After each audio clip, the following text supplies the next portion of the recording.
Here's how to check recently watched Reels on Instagram in 2026. If this video helps, please like and subscribe for more quick tutorials. Instagram doesn't have a direct Reels history button, but there are a few ways to find Reels you recently watched.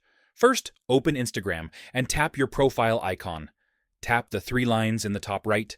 Then go to your activity and tap Likes. Here, you'll see Reels you've liked recently. Go back to your profile.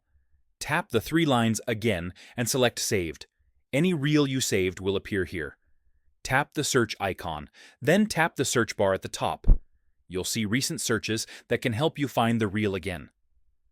Go to your activity and scroll through interactions like comments or follows related to reels you watched.